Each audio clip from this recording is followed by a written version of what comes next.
Hey, it's Tim. And it's Amy from GoWithLess. We're so glad you're here with us today. In this week's video, we're going to be talking about geographic arbitrage.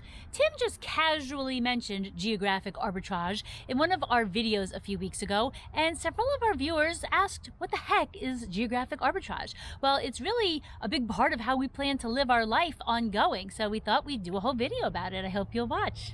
Every Wednesday here on our channel, we come out with a new video, typically talking about our early retirement or our nomadic lifestyle. In 2015, we left our careers in our late 40s and retired early.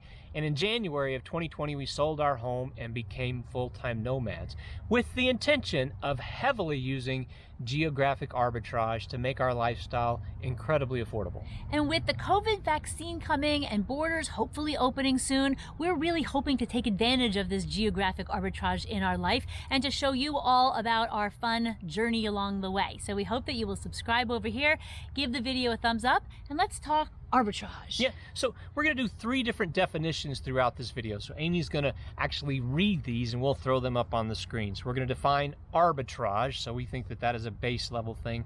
And then we're going to talk about geographic arbitrage and what the definition, our definition specifically is of geographic arbitrage. And then there's this new thing that I call lifestyle arbitrage, and we'll talk about how that is different from this current definition. And somebody might have already coined this term. I don't know. We've never heard it. So this is just the way that I'm going to define it, and something that I think just is separated from geographic arbitrage. And you just made up lifestyle arbitrage. I just made it up. That's made right. it up, like this week. Yeah, this week, sure. Okay, so Wikipedia defines arbitrage this way.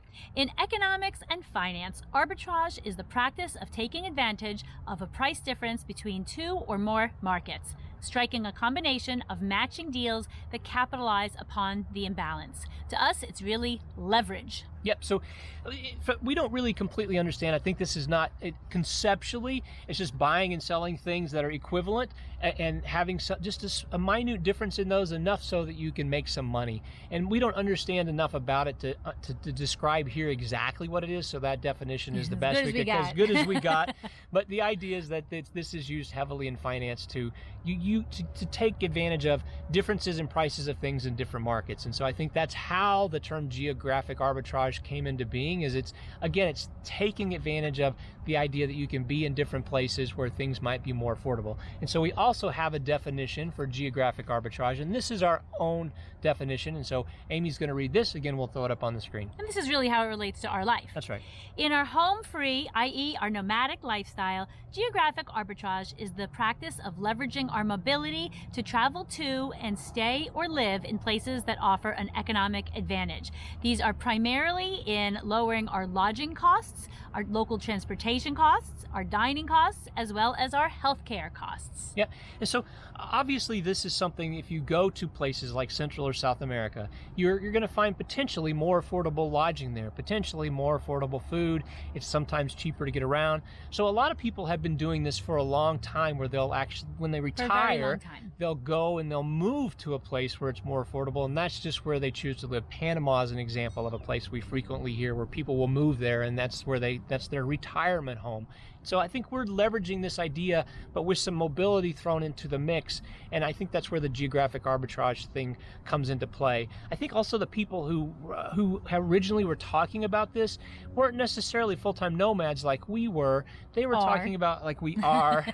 So they are talking about maybe going on an extended 2 or 3 or 4 month vacation someplace, and just going someplace where it's very affordable and taking advantage of that. So this is actually something we have as a part of our lifestyle. I think that the idea of house sitting is very much in the vein of this geographic arbitrage. You're going to have to go someplace to find affordable or free housing if you're in a house sitting sort of situation. And so that's an example of geographic arbitrage. Also, something that Amy's mentioned several times, and I'll let her elaborate on this, is not everything is going to be cheaper when you go to these places. So you don't have this expectation that when you're trying to leverage geographic arbitrage, you're going to go someplace and every single thing about your life is going to be more affordable. So it's kind of the big stuff. So I think you kind of hit the nail on the head there. Yep. There's not a lot more to cover. But then, again, it doesn't mean that. So maybe if you're looking at packaged goods, jeans, or food, especially food Peanut butter, strangely, we've heard is very expensive or not available in certain Well, parts that's of the world. different. That's a whole other thing. It's just not a big thing around the world. But so things that if you're looking at Lay's potato chips in Mexico, they may be more expensive than they are at your St. Louis grocery store because they are not local. So but it's looking at the really, really big stuff for us. Something we left out that's really, really big is medical care. That was in there. It was in there. In the definition. So sometimes medical tourism, I think, would also be in this vein. So where you might go to a place just to go where it's more affordable to have a certain kind of surgery. It may be cheaper to fly to Asia and have some flavor of surgery to have a whole trip thrown into it versus actually getting it taken care of here in the States. And so dental. Medical tourism fits into this bill. So anything where you're going someplace where it's more affordable to do something, but you're having to travel to get there to do it, that's what geographic arbitrage means to us. And we are looking to do this a lot in Southeast Asia, in Eastern Europe and the Balkans, Central and South America, and Mexico. So this could be not only for nomads like us, but also for expats. Mexico is the #1 country for, I've heard this, that Mexico is the #1 country for American expats to live. And certainly it is the closest, which helps. It's one of the closest, I should say. And it's also much more affordable, so it allows retirement dollars to go further. So we're looking to that. And then do you want to get into lifestyle arbitrage? Lifestyle arbitrage is this idea of it's non-economic things where you're going to travel to have a better life. For instance, as you probably, if you watch our channel, you know that we're seeking 75 or looking for 75 degrees at all moments. And just after suffering through this awful weather here in Texas where it was frigid cold for 10 days, it was awful weather. So we've decided that once COVID's gone and we can be out of the country again, we don't even want to be in this hemisphere during the winter months. We want to be someplace else where we can take advantage of better weather. And so I'm going to call that lifestyle arbitrage, where it's going someplace else to have a better quality of life, but nothing to do with money. So obviously finding better weather has nothing to do with money.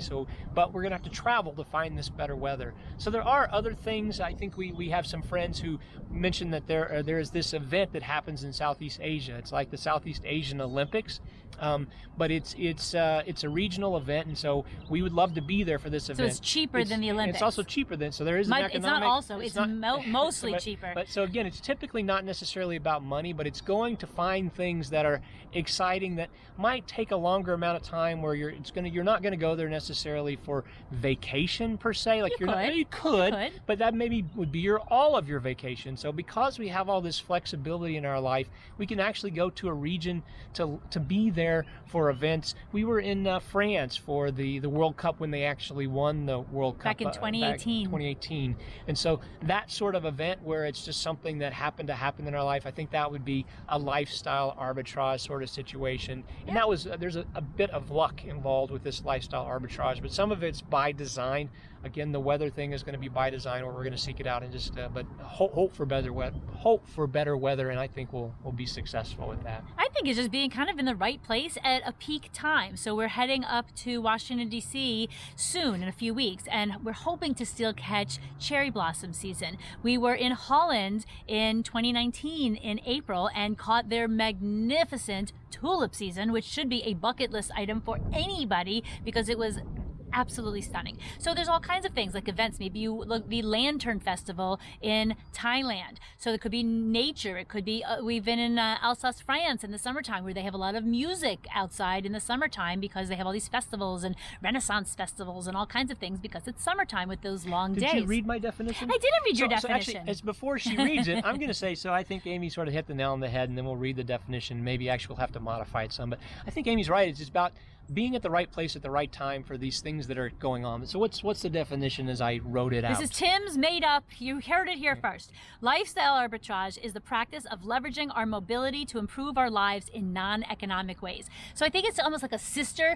For us, it's going hand in hand with geographic arbitrage. You have the lifestyle and the geographic. So we're not just using geographic arbitrage to be in the world's cheapest place because it's cheap. We want the best life, not the cheapest life. So for example, you might be able to go to, I don't know, India in the middle of the summer and melt your face off, and that might be really, really cheap. That's not necessarily our intention though. So we want to take the best of what there is to do and the season with the price and kind of put it all into a blender, I guess, and pop out our whole life. Our best life. Our best life. Yeah. Is it from, I think that's it. Yeah. So actually, I have a question of our audience, and this is, and Tim, we've talked about this, and we've been talking about this as we prep for this video this week, and we figured like a lot of people on their regular vacation are taking advantage of this. So you're going to a place that has fun things to do, that may have better weather, that may be affordable. Maybe you're going to Mexico, which is a more affordable place than Hawaii, for example, potentially. So what I want to know from you, what we want to know is, how have you used lifestyle arbitrage or geographic arbitrage in your life? I myself moved from New York City, from Manhattan, back in 2001 to Denver. That is geographic arbitrage. Actually, it's both. It was about quality of life and a cheaper cost of living. So it was those two things together. So I'm curious, it didn't have to be a permanent move like that. It could be a temporary move. It could be a vacation move. It could be really anything. So we would love to hear those down below. And soon enough, we're excited to show you all about our geographic arbitrage on location. Can't wait. Thank you so much for watching. Have a great week. See you next Wednesday.